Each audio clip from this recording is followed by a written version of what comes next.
She told him to try the sandwich shop down the street, not knowing he owned the building she worked in. Some folks walk into a room and demand attention. Maurice Mo Greer? He didn't have to demand anything. He just was.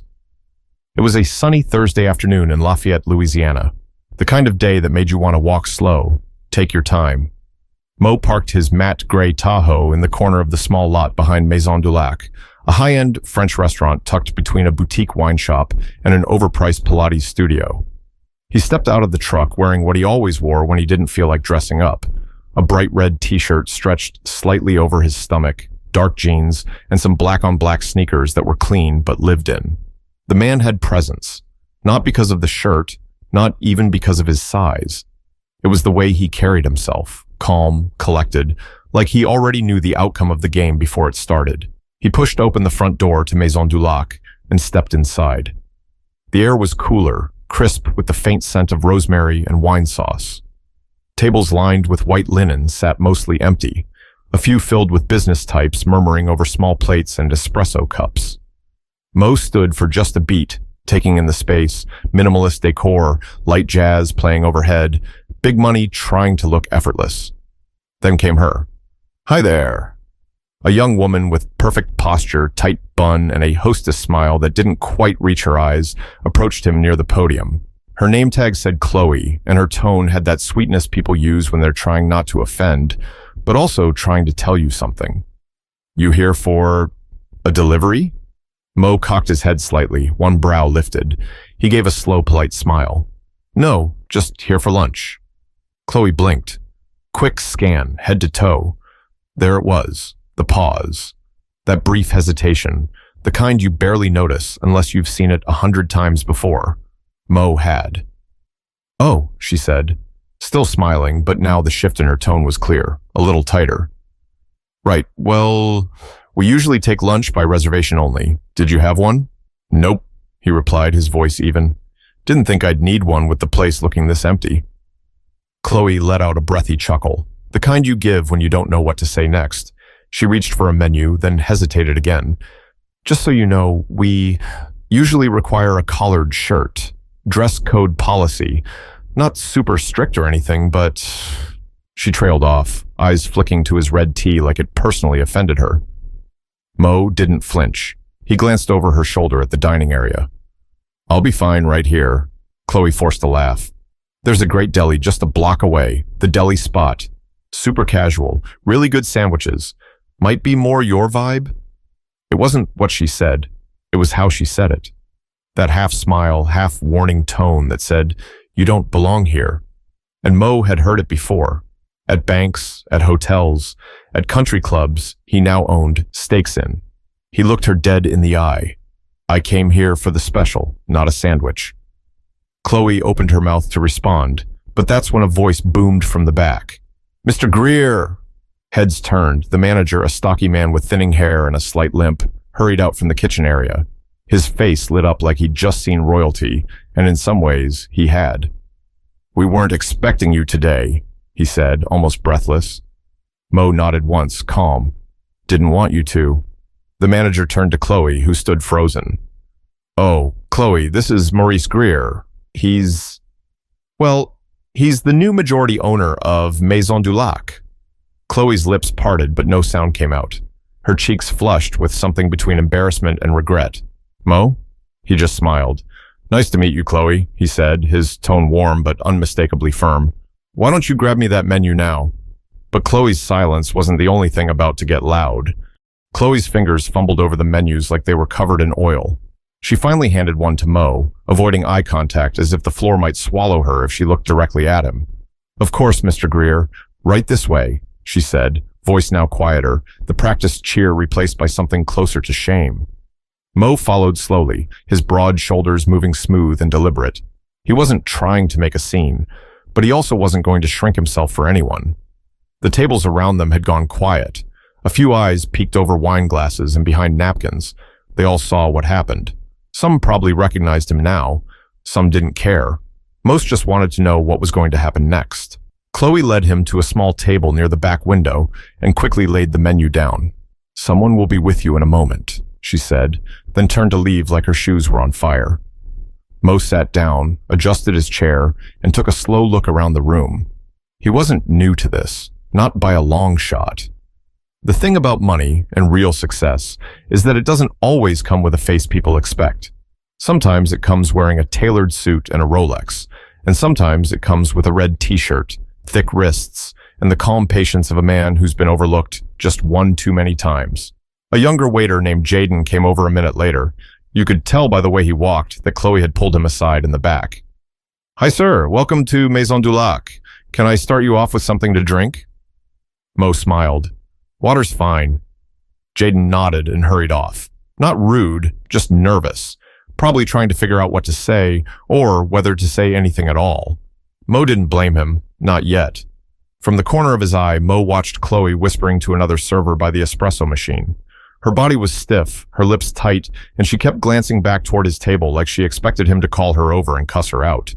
He didn't. Instead, Mo leaned back in his chair and looked out the window. It faced a small brick alley between two buildings. Nothing special, but for some reason, it reminded him of something.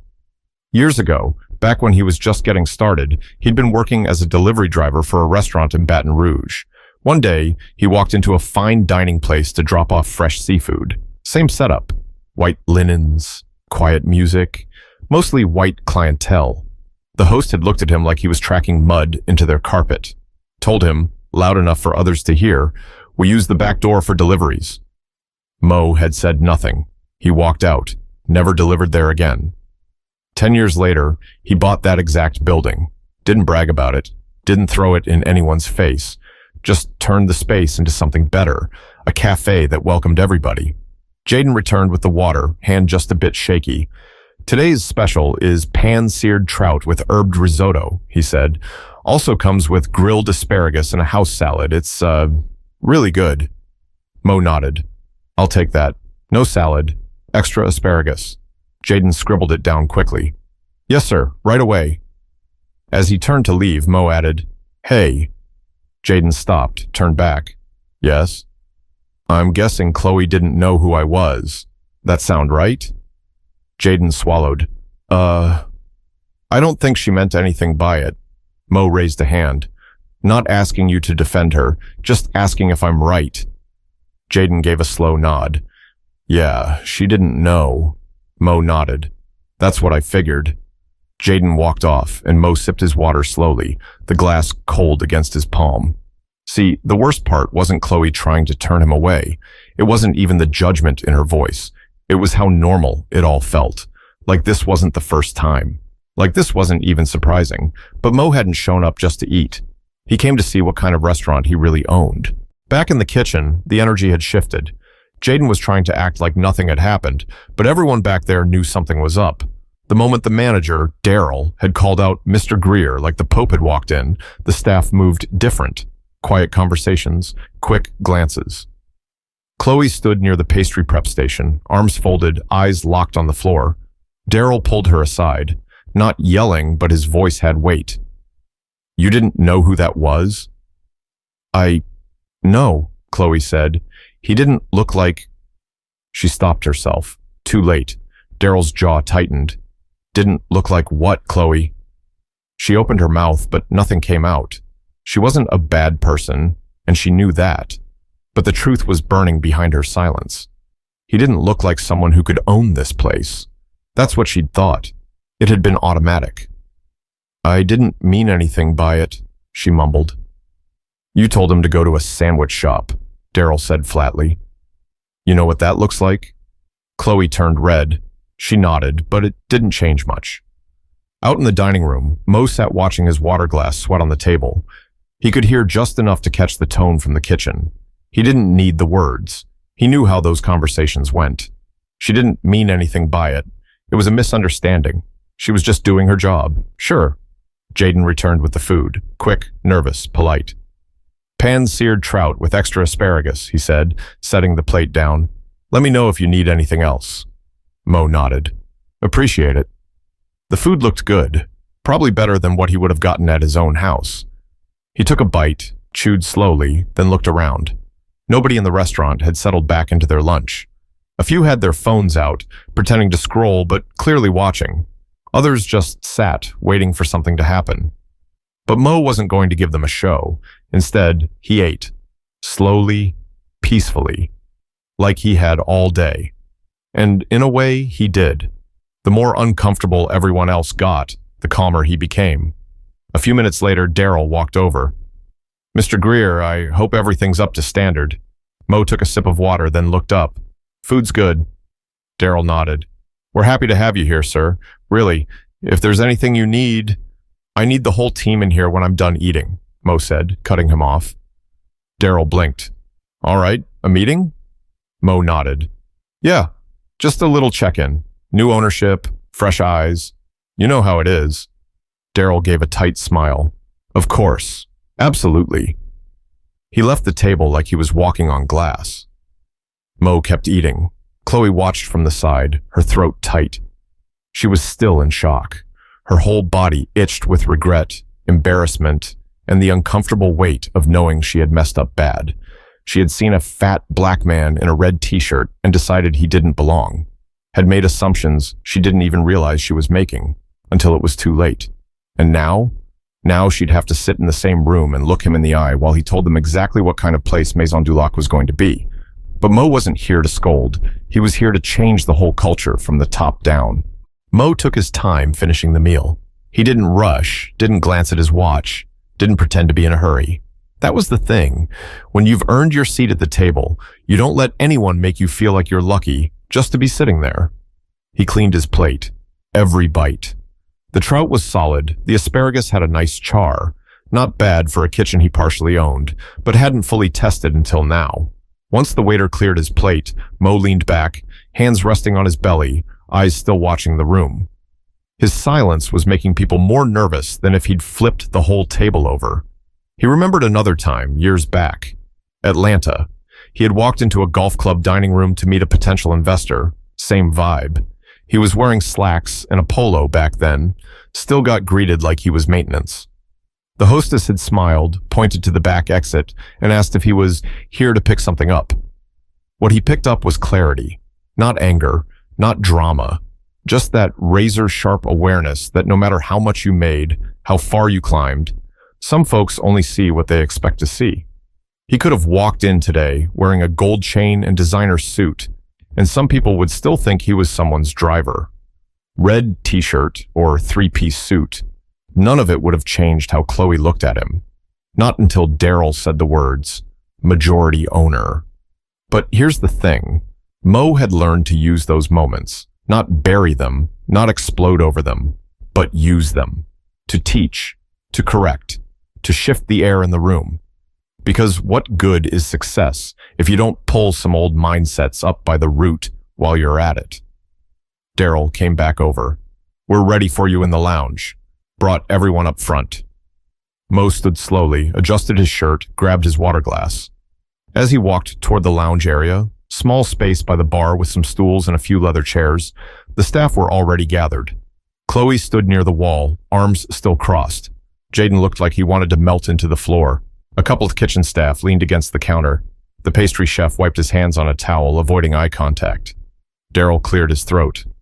"Everyone, this is Maurice Greer, our new primary investor and owner. He's joining us for a quick meeting." Mo scanned the faces in front of him. Nobody looked outright hostile, but they weren't comfortable either. That was fine. Growth didn't come easy. He leaned on the back of one of the bar stools, not bothering to sit. "I'm not here to embarrass anyone," he began. His voice was low, steady, carried without effort. "But I am here to tell you what kind of place this is going to be moving forward."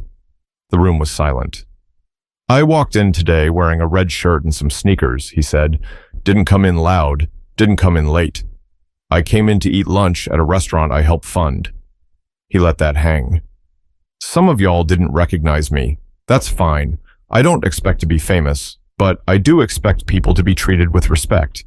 Doesn't matter how they're dressed. Doesn't matter what you think they can afford. Doesn't matter what they look like." He looked straight at Chloe. "Because if I can walk in here and be assumed to be a delivery guy, how many customers have you turned away thinking they didn't fit the place?" Chloe looked down. No one said a word. Mo turned slightly, addressing the whole group again. "We're not doing that anymore. We're better than that. This ain't just about me. It's about everybody who walks through that door, whether they come in wearing a suit or shorts, whether they drove a Benz or walked in from the bus stop. He paused. If the food is good and the service is better, they'll come back. If they feel judged the second they step inside, they won't. But Mo still had more to say, and it was meant for the one person who needed it most. Mo glanced at the bar stool again, then pulled it out and sat down. He wasn't tired. He just wanted to make it clear this wasn't a lecture. It was a conversation. Or at least, it was about to be.